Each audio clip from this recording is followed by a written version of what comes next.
So multiple lead changes tonight, multiple times tied. You guys went into the fourth tied at 82. What was it about your defense that was able to make the biggest difference when it mattered most? Communication was a lot better in the fourth. A lot of open shots. Our rotation was a lot better, and we rebounded the basketball. You speak of that communication. Your communication specifically has been relentless from start to finish. How would you describe what Houston is requiring of you guys for the full 48, not just in the final 12, but throughout the entire game to be successful? Well, it starts with James. He's one of the best manipulators in the game. He's very crafty at putting guys in spots on the defensive end. He wants to take advantage of and exploit those mismatches. So my job as the leader of the court, along with LeBron, to try to combat that miscommunication with him. How would you quantify for you offensively the way in which you approach that final 12 minutes? 12 of your 21 came tonight in the fourth quarter. I just took what was given. I started with the defense end for me. Guys found me when I was open, and I took the shots with confidence, and I got some easy layups. All right, you guys can have it there. Kyle Goon. Hey, Rajon. Obviously, you had that injury right as you were getting in the bubble. How frustrating was that, and what was it like to have to commit to a new recovery process trying to get back to this team? It was very frustrating. Any injury, any setback, but in my career, 14 years, you're going to have those, and everything happens for a reason. Obviously, the man upstairs was talking to me, and I had to, be still for another moment. And my teammates were texting and wishing me luck. I was on every Zoom call with the coaches, so I still was a part of the team. It's just a matter of me being there physically. So I never felt like I was away from the team, and I was able to stay locked in with those guys through Zoom. And as a follow-up, we did hear about the coaching call specifically, and you working out with Kurt, I guess outside the bubble in Florida. Shout out to Kurt Rambis. What does it keep you more mentally connected and sort of invested in just the day by day rather than maybe some other recoveries you've done when you have that access? Yeah, definitely. You want to be a part of it. I hate being away from my team. What I loved and missed the most was competing, and I'm able to do that now. And like I said, I just love competition, and I was able to kind of stay locked in with the coaches' meetings and also learn from a possibly NBA championship coaching staff. So I wanted to allow myself to, if I do want to go into after my career as being a coach, nevertheless continue to learn and be a sponge.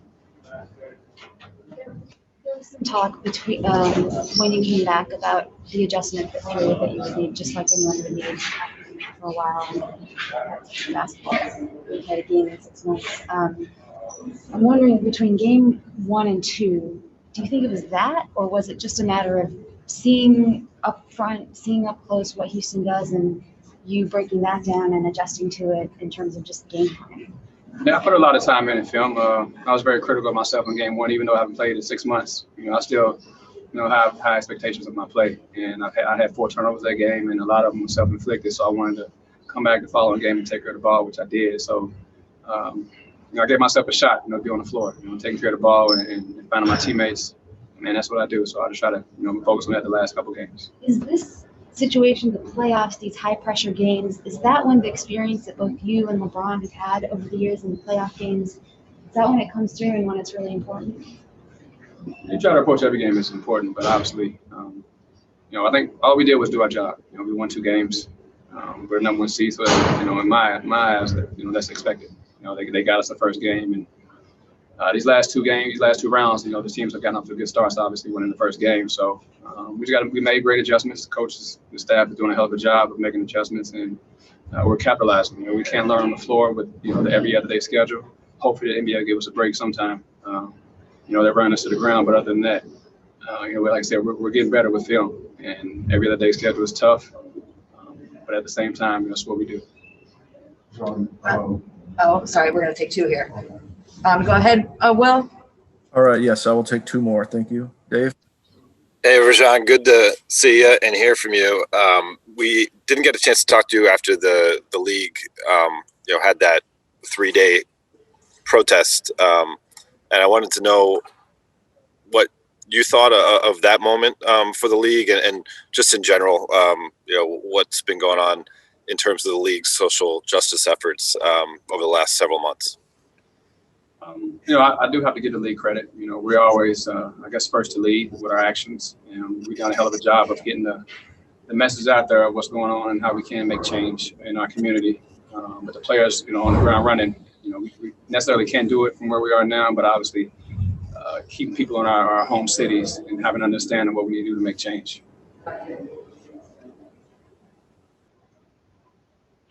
All right, last one from me, Bill Orm. Hey, Rajon, this is 2 games in a row where you've had a late momentum steal on James Harden. And I'm just wondering about that matchup in particular. Obviously, it's a former MVP, one of the more celebrated guys to play your position over the last decade. How much do you enjoy those plays, and do you feel a momentum swing, and just how do those come about? It's not really those plays in particular. Like I said, I love competing against the best. And right now in our game, he's arguably the best 2 guard of my time, my era. So any chance I get a chance to match up with him, I'm looking forward to it, along with Russ. And it's been fun. Like I said, the best thing about this experience is being able to compete at a high level, getting to play each other over and over again. It's chess match. We make adjustments, they make adjustments, and that's what I thrive off of, and I love competing.